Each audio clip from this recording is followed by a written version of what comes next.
ធម្មជាតិពិតរបស់មនុស្សគឺអ្វីខ្លះបាទសូមបងប្អូនជួយចុចអក្សរជា ឬ Subscribe បាទហ្នឹងហើយបាទជួយចុចដើម្បីភ្ជាប់ទំនាក់ទំនងជាមួយខ្ញុំបាទធម្មជាតិពិតរបស់មនុស្សនោះគឺមនុស្សយើងកើតមកគឺមាននិស្ស័យល្អបាទហ្នឹងគឺថាប្រកបដោយភាពល្អប្រកបដោយភាពជ្រះថ្លា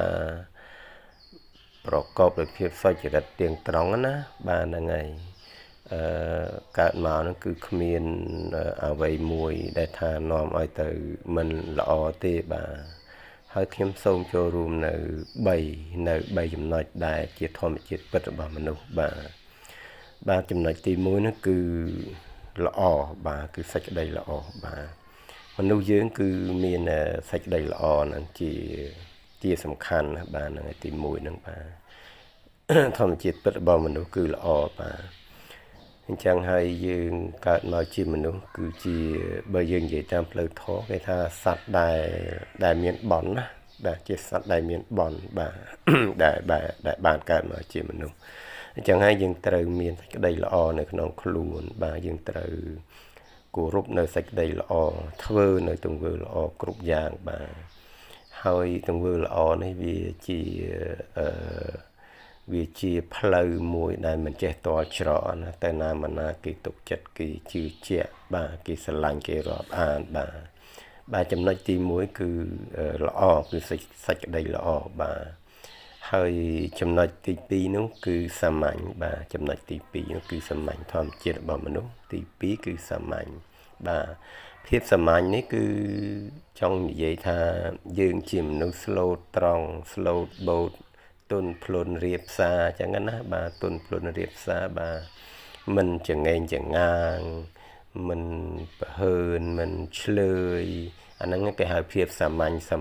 ណាប្រការឬពាក្យមួយទៀតគេហៅថាដាក់ខ្លួនណាបាទអញ្ចឹងយើងមានកំណើតជាមនុស្សយើងត្រូវប្រកាន់យកភាពសាមញ្ញទោះបីជាយើងមានបនស័កធំក៏ដោយយើងមានលុយច្រើនក៏ដោយតែភាពសាមញ្ញហ្នឹងគឺធ្វើឲ្យយើងកាន់តែថ្លៃបាទមនុស្សធ្វើការធំមនុស្សដែលមានលុយច្រើនហើយគាត់ធ្វើខ្លួនសាមញ្ញធ្វើចិត្តគំនិតសាមញ្ញណាបាទគឺកាន់តែមានតម្លៃបាទគេឲ្យតម្លៃខ្ញុំអ្នកដើរច្រើននៅក្នុងកម្មវិធី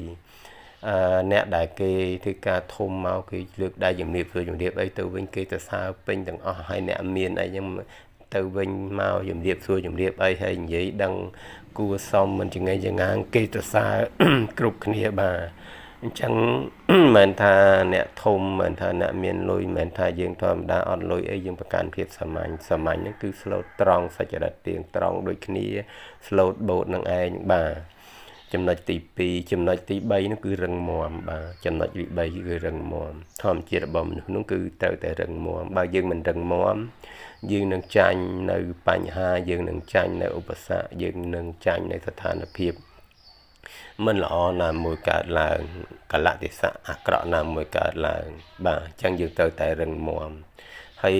ដើម្បីរឹងមាំបានយើងត្រូវតែមានចំណេះដឹងបាទចំណេះដឹងឲ្យច្រើនទៅបាទចំណេះដឹងចេះគិតចេះពិចារណាវែងឆ្ងាយមានបទពិសោធន៍បាទមានបទពិសោធន៍មានភាពតស៊ូមានការអត់ធ្មត់មានការបត់បែនមានការយល់យោគអធ្យាស្រ័យគ្រប់យ៉ាងហ្នឹងណាបានយើងអាចរឹងមាំបានបាទយើងគ្រាន់តែនិយាយថារឹងមាំត្រូវតែរឹងមាំយើងនិយាយស្រួលប៉ុន្តែយើងធ្វើវាពិបាក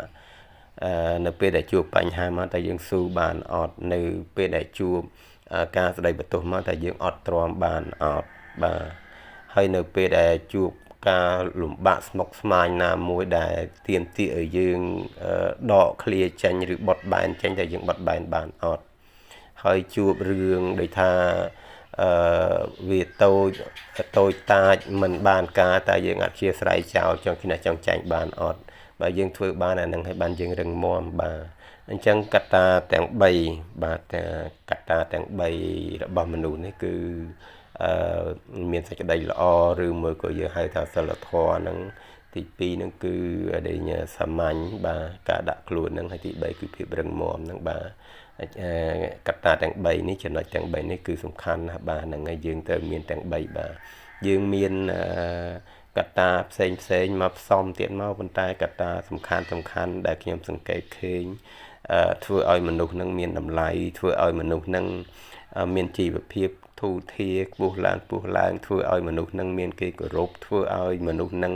កូនចៅខ្លួនគោរពនឹងគឺត្រូវមានលក្ខណៈទាំង3ហ្នឹងបាទជាពិសេសគឺភាពរឹងមាំចុងក្រោយហ្នឹងគឺថាជាពិសេសហ្នឹងព្រោះយើងទៅប្រឈមខ្លាំងណាប៉ុន្តែវាសំខាន់ដូចគ្នាទាំងអស់បើយើងថាហៅថាពិសេសទាំងអស់បាទអញ្ចឹងខ្ញុំសូមចូលរួមជាមួយបងប្អូនត្រឹមប៉ុណ្ណឹងសូមបងប្អូនទទួលការគោរពអំពីខ្ញុំហើយដូចខ្ញុំនិយាយដដែលអញ្ចឹងបើសិនជាមានការខុសឆ្គងហើយសូមបងប្អូនជួយ comment នៅខាងក្រោមមកបាទដើម្បីខ្ញុំអភិវឌ្ឍខ្លួនអភិវឌ្ឍនៃការនិយាយស្ដីបន្ថែមទៀតចឹងណាដើម្បីបានចែកចម្លែកជាមួយគ្នានៅចំណេះដឹងគ្រាន់បានជាការគិតការពិចារណាបាទសម្រាប់តម្រង់ទិសនៃផ្លូវជីវិតរបស់យើងទាំងអស់គ្នាបាទអរគុណជម្រាបលាបាទ